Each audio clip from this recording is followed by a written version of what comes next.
兩樣我最中意嘅嘢撞埋一齊，哇！個口感咧非常之豐富啊！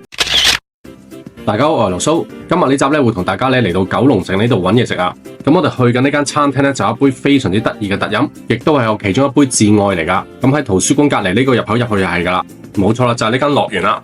阿蔡殘咧都幫我哋提過字噶，咁佢哋嘅價錢咧就唔算話太貴噶，除咗個炒米之外，咁啱啱我講到嗰杯特飲咧就係奶茶、咖啡或者鴛鴦配紅豆冰啊。咁今日因為拍片咧，所以嗌咗3款嘢。嗱，咁先嚟咗一杯奶茶紅豆冰咧，我基本上都必飲噶啦。未試過朋友仔咧，強烈建議你試翻杯啊！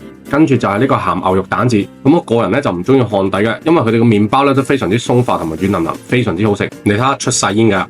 嗱，最後咧就係呢個西多啦。其實如果平時有人同我 share 咧，我就會嗌呢個沙爹牛西多。但係今日得我一個咧，就費事浪費食物，我嗌到咁流啊！嗱，啱啱都講啦，佢個包底咧非常之鬆軟噶，跟住出邊咧再有一層薄薄嘅漿咧，再去炸咧，真係做到呢個外脆內軟嘅感覺，非常之正噶。哇，今日真係超晒標啊，將所有嘢都 pass 晒。但係當堂嘅感覺咧，好似患咗糖尿病咁啊！好，埋單，記得呢度淨係收現金㗎咋。